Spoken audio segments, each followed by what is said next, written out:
Cricket کے معزز ناظرین، آپ کو اس ویڈیو میں خوش آمدید کہتے ہیں۔ آپ کو اپڈیٹ کرتے چلیں، پاکستان ٹیم کے لیے بڑا قدم اٹھا لیا گیا۔ جی ہاں دوستو، پاکستان کے وزیر کھیل وہاب ریاض کا بڑا فیصلہ سامنے آ چکا ہے اور پاکستان ٹیم کے جتنے بھی سکواڈ ہیں ان کو تبدیل کر کے رکھ دیا ہے۔ آپ کو اہم اور تازہ ترین بریکنگ نیوز سے آگاہ کرتے چلے، پاکستان کا بہت بڑا فیصلہ آ چکا ہے ٹیم کے حوالے سے۔ جی ہاں دوستو، وہاب ریاض کا کہنا تھا کہ پاکستان سکواڈ میں ایسے پلیئر شامل کیے جائیں گے جو کہ پہلے ایکسپیرینس رکھتے ہوں، جن میں پہلا نام فخر زمان کا ہے، دوسرا نام حارث رؤف کا ہے، تیسرا نام محمد رضوان کا ہے۔ جی ہاں دوستو، اس سکواڈ کے کپتان بھی بابر اعظم ہوں گے۔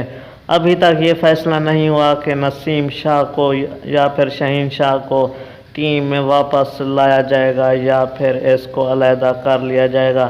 اگر آسٹریلیا کی بات کریں تو آسٹریلیا پلیئرز نے بھی پاکستان ٹیم کے حوالے سے بہت اچھا فیصلہ کرنے کی